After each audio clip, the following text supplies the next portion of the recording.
Hello everyone, this is Asia Buencamino, and today I'll be presenting on osteosarcoma, which is a fast-growing and aggressive type of bone cancer. It most commonly develops in long bones like the femur or tibia, especially during periods of rapid growth.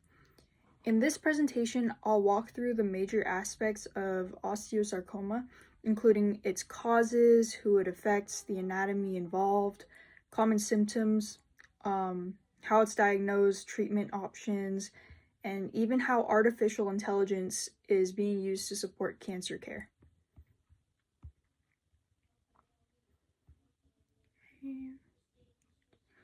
Osteosarcoma begins when normal osteoblasts, these are the bone-forming cells, develop harmful DNA mutations.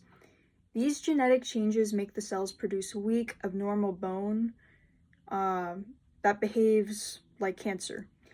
Two major genetic factors associated with osteosarcoma are RB1 and TP53 mutations.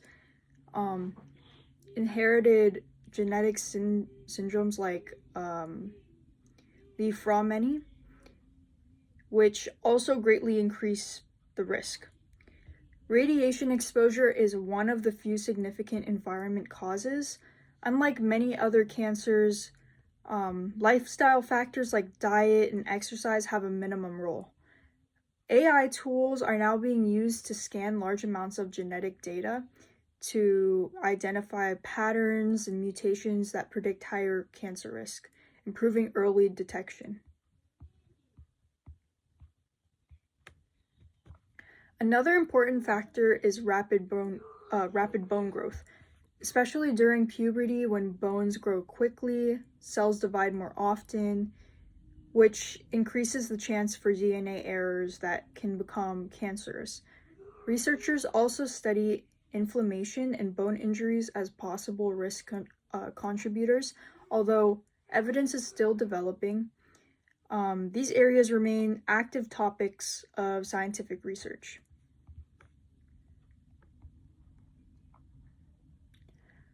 Osteosarcoma primarily affects teenagers and young adults, particularly those between 10 and 25. Males tend to be affected slightly more than females.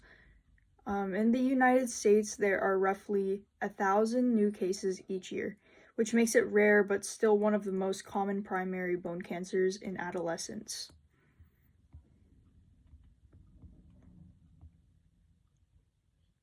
Rates of osteosarcoma vary globally depending on genetics and the availability of healthcare. Survival outcomes are strongly influenced by how early the cancer is detected, as well as by improvements in treatment plans. Earlier diagnosis generally leads to better outcomes. Okay, and for the anatomy, osteosarcoma usually forms in the metaphysis, which is the growth region at the ends of long bones. The most common locations are the femur, tibia, humerus. As cancer develops, the tumor replaces strong, healthy bone with softer cancer tissue, weakening the structure and increasing the risk of fractures.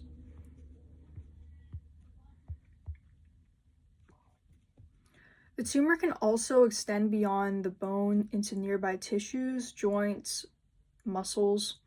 One of the biggest concerns is metaphysis, especially to the lungs, which occurs in more advanced stages. As the bone weakens and the tumor grows, the skeleton ability to support and protect the body becomes compromised. And for the physiology and symptoms, osteosarcoma disrupts normal bone remodeling, which is the balance between osteoblasts that build bone and osteoclasts that break it down. Symptoms often begin with persistent deep bone pain that gradually worsens. Swelling, stiffness, and the visible lumps may develop as the tumor grows.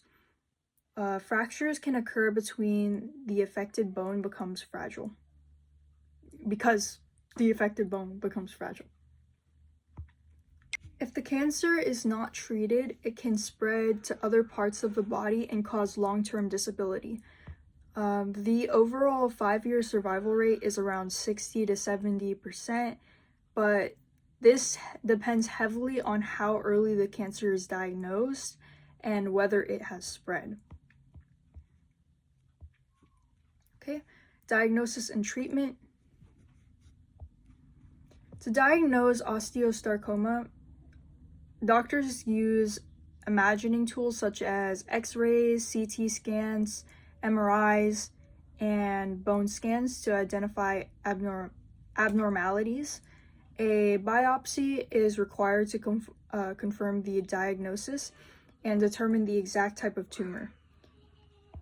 The treatment typically involves chemotherapy combined with surgery. In many cases, surgeons can preserve the limb instead of amputating.